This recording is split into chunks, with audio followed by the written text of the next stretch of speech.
Il futuro degli ospedali del Tigullio passa attraverso la loro riorganizzazione. Parte il 10 dicembre il nuovo organigramma dell'ASL 4, da cui discenderà anche la suddivisione di specialità e di cure. L'agricoltura riparte con i bandi europei, risolti i problemi del software AGEA, i gruppi di azione locali stanno aprendo i bandi per il settore e questa sera diretta TV con l'assessore regionale Mai. Cordoglio a Rapallo e nel mondo del giornalismo per la scomparsa di Emilio Carta. Giornalista e scrittore, raccontava con passione storie e territorio. Giovedì mattina i funerali a Rapallo.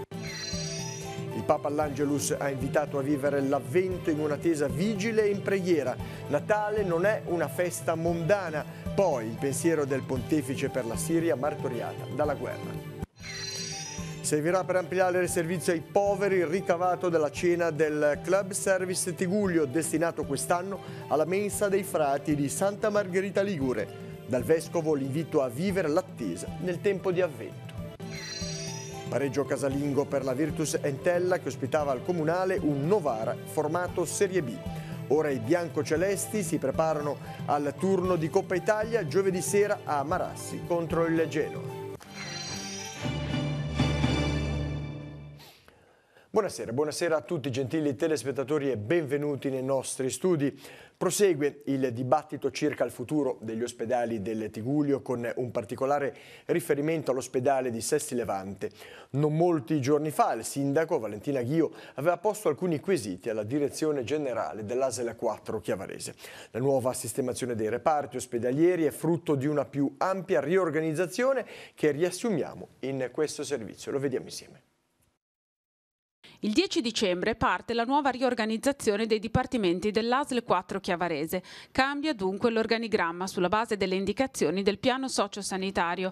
La nuova organizzazione prevede la suddivisione dell'azienda in due aree, quella ospedaliera e quella territoriale, con un indirizzo di integrazione fra ospedale e territorio e con la ridefinizione della presenza delle strutture negli ospedali. Noi abbiamo 3 ospedali, abbiamo voluto assegnare ad ognuno di essi un forte mandato che è indispensabile per garantire la massima efficienza ma soprattutto efficacia e sicurezza nell'agire, perché avere le attività disgregate su più sedi non è funzionale al paziente né al percorso di cura. In ottemperanza ai decreti in materia, l'ospedale di Lavagna, sede dell'emergenza e dell'urgenza, vedrà il raddoppio del pronto soccorso e l'inserimento della medicina per acuti e accoglierà le specialità di otorino e urologia. Rapallo sarà dedicato alla chirurgia a media e bassa complessità e Sestri Levante alla riabilitazione. L'ospedale di Sestri Levante verrà ristrutturato anche dal punto di vista del blocco operatori con la realizzazione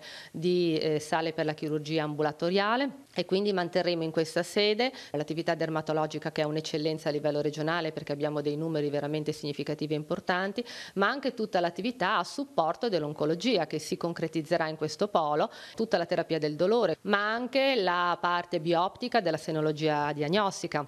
La senologia clinica che ha bisogno appunto di questa sala, ma ancora per la broncoscopia, l'attività pneumologica resterà su Sestri Levante con una medicina di altissimo valore perché sarà una medicina ad indirizzo oncotoraco ematologico proprio in virtù del mandato oncologico che abbiamo assegnato a questo ospedale. Ci sono 2 piani vuoti o sottoutilizzati a Sestri Levante? Guardi, è proprio questa la forza del nostro progetto perché l'ospedale di Sestri Levante vedrà utilizzato interamente i propri spazi in virtù di una riorganizzazione delle attività con ampliamento delle stesse. In particolare il piano sesto ospiterà per intero la riabilitazione motoria e neuromotoria. Al contempo abbiamo previsto l'inserimento che è già avvenuto di 2 medici di medicina generale proprio in vista della realizzazione di un'unità degenza infermieristica che fa parte delle prerogative del piano sociosanitario regionale. Al terzo piano invece porteremo tutte le cure intermedie perché trasferiremo dall'ospedale di Rapallo le cure intermedie che verranno allocate all'ospedale di Sestri Levante dove si raddoppierà pertanto l'attività per questa tipologia di cura.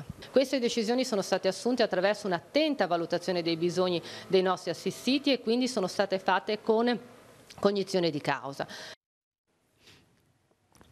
Dopo il caos Agea, con i problemi di accesso al software necessario per partecipare ai bandi e ottenere i contributi, da quest'estate l'agricoltura sta provando a ripartire e in queste settimane i GAL, i gruppi di sviluppo locale del territorio, stanno pubblicando i primi bandi relativi al turismo, un settore tuttavia alle prese con mille difficoltà, non ultima quella legata al maltempo. Sentiamo l'assessore regionale Mai, intervistato in occasione della visita alla maricoltura di Lavagna. Quali risposte dalle istituzioni?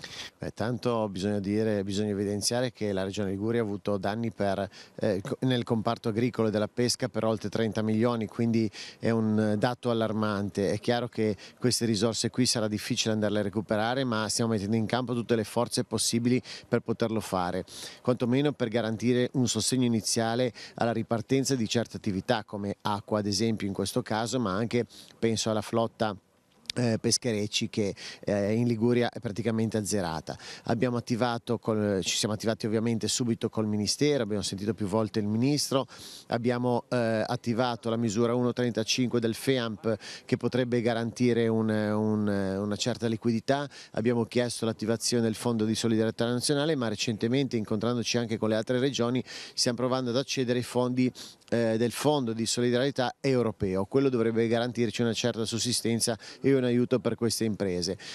Ovviamente noi ci sono anche delle altre misure che possiamo apriremo una nel prossimo anno, proprio credo a gennaio, la misura 248 sempre del FEAMP che potrebbe servire a impianti di acquacolture come questo, oppure penso ai mitilicoltori di Spezia.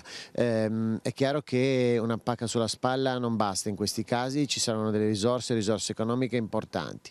Abbiamo anche contattato anche diversi istituti di credito che potrebbero garantire un prestito a tasso agevolato proprio in questi frangenti, ad esempio c'è il Banco di Chiavari che si è fatto avanti, ma c'è anche Crédit Agricole con cui ho parlato proprio ieri, che sarebbe disponibile a aiutare in questo frangente questo comparto sia acquacoltura che pesca ma anche agricoltura per fare la loro parte. L'assessore Stefano Mai questa sera sarà ospite della trasmissione Direttamente Su, dedicata all'agricoltura, durante la quale affronteremo le sfide del comparto. In studio qui a Chiavari ci saranno anche Paolo Consiglia di Coldiretti, Daniela Segale delle Galle Verdemare e Alessandro Ferrante di CIA Liguria Levante. Inizio ore 21:10, per il pubblico da casa c'è la possibilità di intervenire telefonando o inviando un SMS. I sindaci di Rapallo, Santa Margherita e Portofino si sono incontrati questa mattina nel municipio rapallese per fare il punto sulla viabilità comprensoriale in vista del periodo natalizio e a fronte degli interventi di messa in sicurezza lungo la strada di collegamento fra i tre comuni. Alla riunione hanno preso parte anche gli assessori Alessandra Ferrara, Umberto Amoretti per quanto riguarda il comune di Rapallo, il consigliere sammargheritese alla viabilità Alberto Balsi, i rappresentanti dei comandi di polizia municipale dei tre comuni e i tecnici del comune di Rapallo. Domani mattina intanto verrà inaugurata la passerella pedonale tra Santa Margherita Ligure e Portofino, alla presenza tra gli altri del presidente della regione Liguria Toti, che alle 14:30 sarà in piazza Olivetta a Portofino per l'accensione dell'albero di Natale. Passiamo alla cronaca. I carabinieri di Rapallo hanno arrestato un uomo di 46 anni dello Sri Lanka in Italia senza fissa dimora e con precedenti, che aveva sulle spalle un cumulo di pene da scontare per un totale di 2 anni e 6 mesi di reclusione, nonché 21.550 euro di multe in quanto responsabile di reati di favoreggiamento dell'immigrazione clandestina e sequestro di persona. L'uomo è stato anche denunciato per non aver rispettato l'ordine del questore di lasciare lo Stato. È stato portato nel carcere di Chiavari. E profondo cordoglio a Rapallo e nel mondo del giornalismo locale per la scomparsa di Emilio Carta, giornalista e scrittore. Da tempo affetto da una grave malattia, si è spento ieri pomeriggio all'età di 72 anni. Lascia la moglie Marziana, la figlia Valentina, alle quali esprimiamo la vicinanza di tutto Telepace. Nel servizio un breve ricordo. Emilio Carta era un uomo appassionato di scrittura, di comunicazione, della sua città e del territorio circostante, con particolare interesse per il mare, con la sua immensità e i suoi misteri.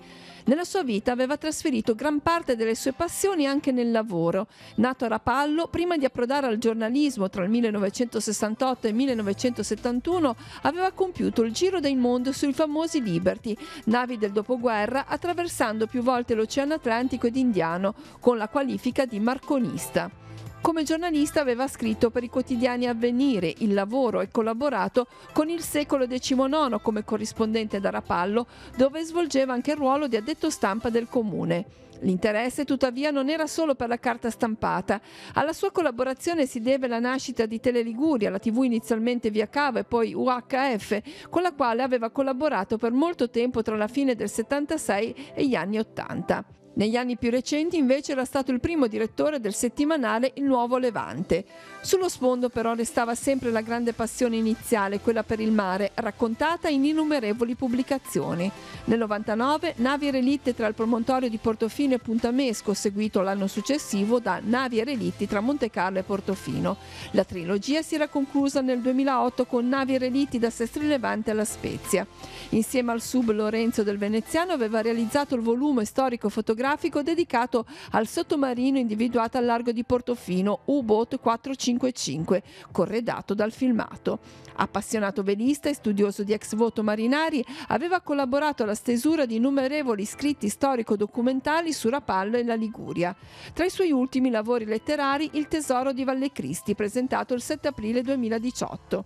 Era direttore responsabile dei periodici Il Mare e Penisola, organo di comunicazione ufficiale dell'Anfas Tigullio Ovest.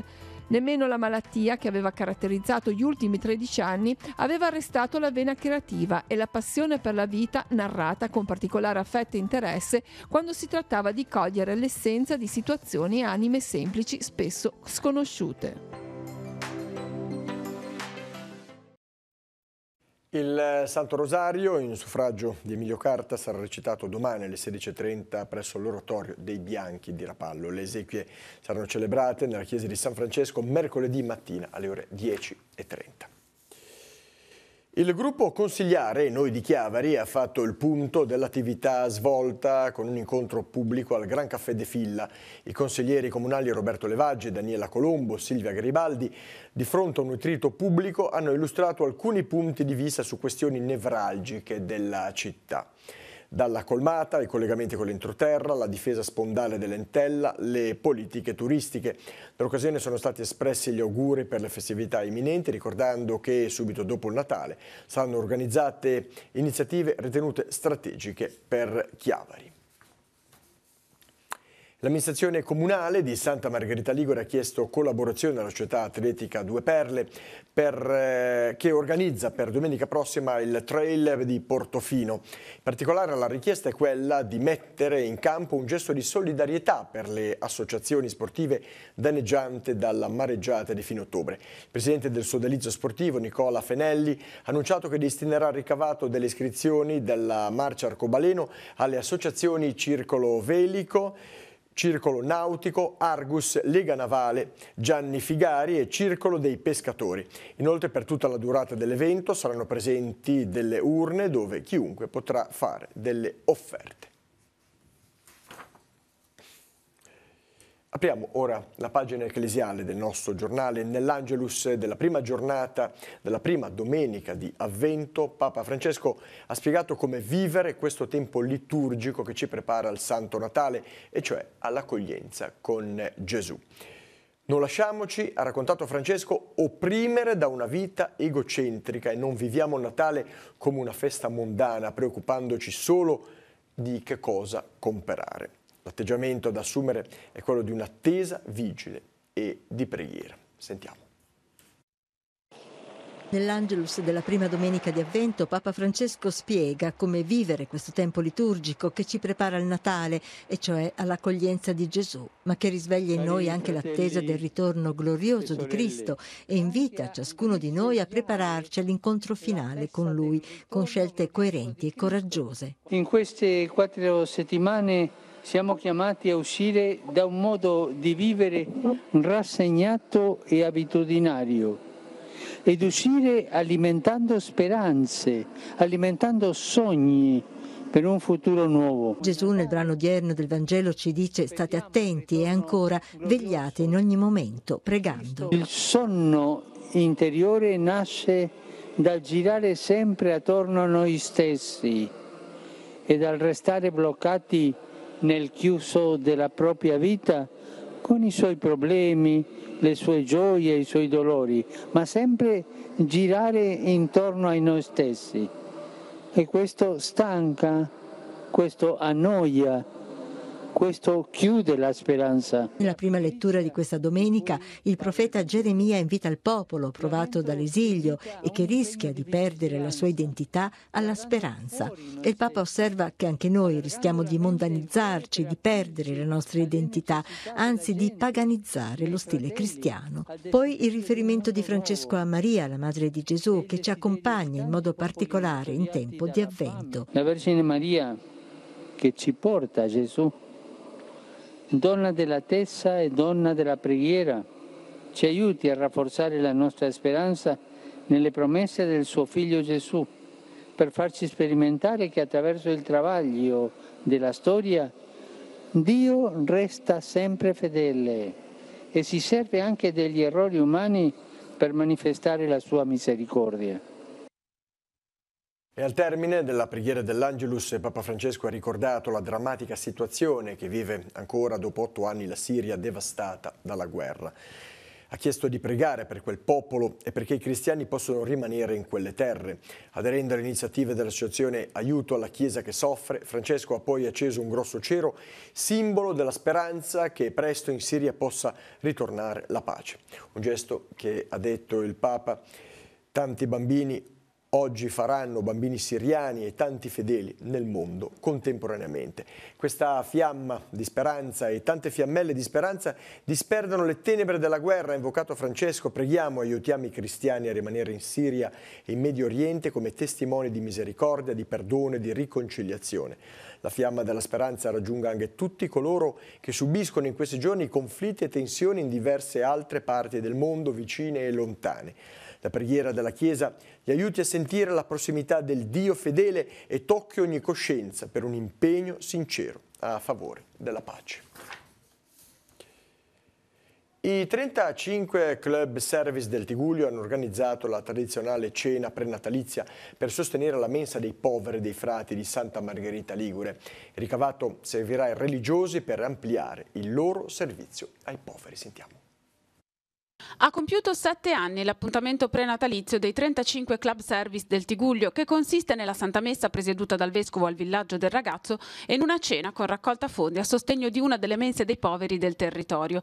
Quest'anno la mensa prescelta è quella dei frati cappuccini di Santa Margherita Ligure. È il sostegno del cuore, sinceramente, che ci viene dato, perché ci sentiamo supportati da una grande famiglia che vibra con noi anche al di fuori di questo incontro lungo l'anno. La mensa offre un pasto per 30-40 persone in media al giorno, con punte anche più alte. Il sostegno dei club service servirà anche per allargare il servizio dei frati alle persone che vivono situazioni di marginalità. Non basta dare da mangiare alle persone se non ci accorgiamo che, ad esempio, molti di loro non hanno manco i denti, perché allora vorremmo aprirci al servizio al di là del nutrimento che è provvidenziale, perché esistono le persone che hanno fame, la vera fame, ma al di là di questo prestare un'attenzione alla salute. Nella sua omelia il Vescovo di Chiavari ha posto l'accento sull'inizio del tempo di Avvento e sulla condizione di attesa dell'esistenza stessa, invitando a non soffermarsi sul compimento di desideri immediati come il progresso o la realizzazione di un obiettivo. E la sfida per noi come comunità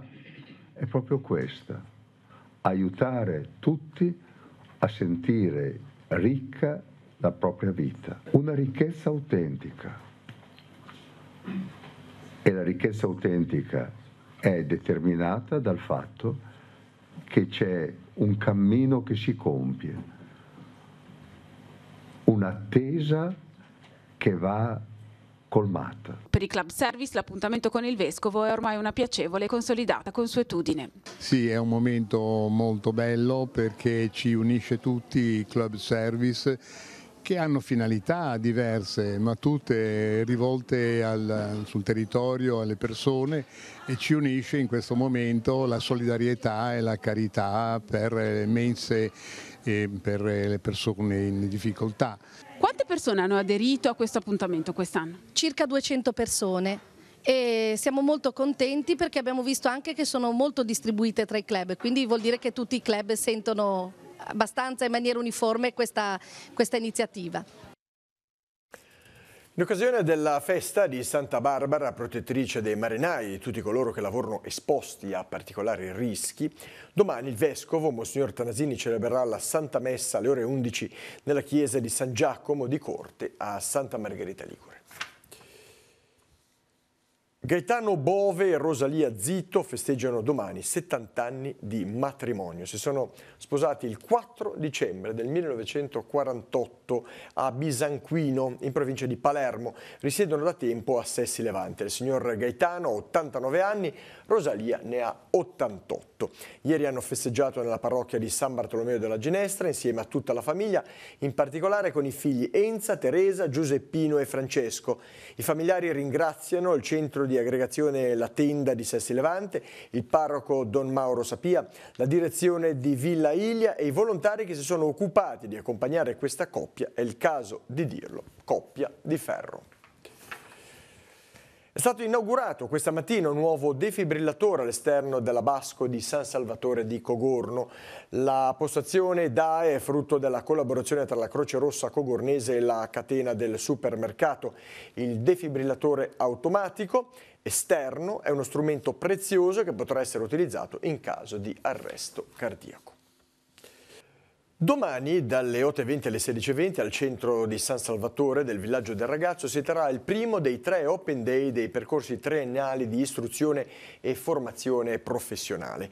Un appuntamento rivolto in particolare alle famiglie e ai ragazzi che stanno per uscire dalla scuola media e che vogliono saperne di più sui corsi per diventare operatore elettrico, operatore del legno e dell'arredamento oppure operatore meccanico. Durante l'Open Day sarà possibile visitare le aule e i laboratori. Ma questa opportunità è possibile in qualsiasi momento dell'anno prendendo contatti direttamente con la segreteria della formazione professionale allo 0185 37 52 30. E ora è come di consueto la scheda degli appuntamenti per la giornata di domani. Può partire la sigla.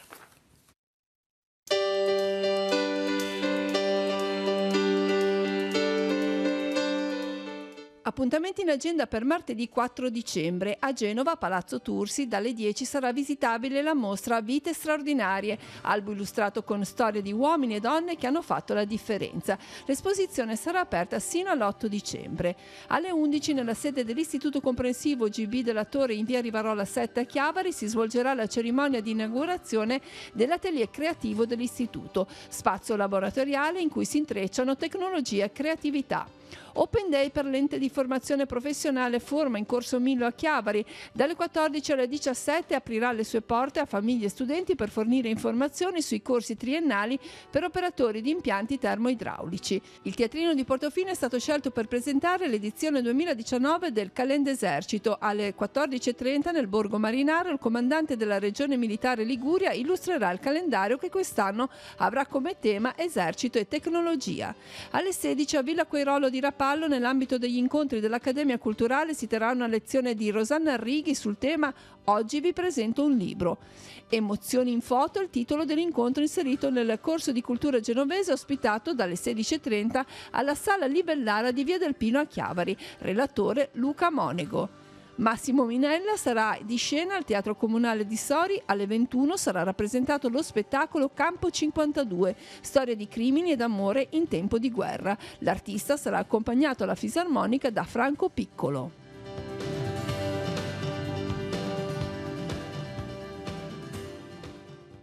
Passiamo allo sport, calcio, Lega Pro, pareggio casalingo per la Virtus Entella col Novara, un punto buono per i biancocelesti, protagonisti di un tour de force per recuperare le partite non ancora disputate.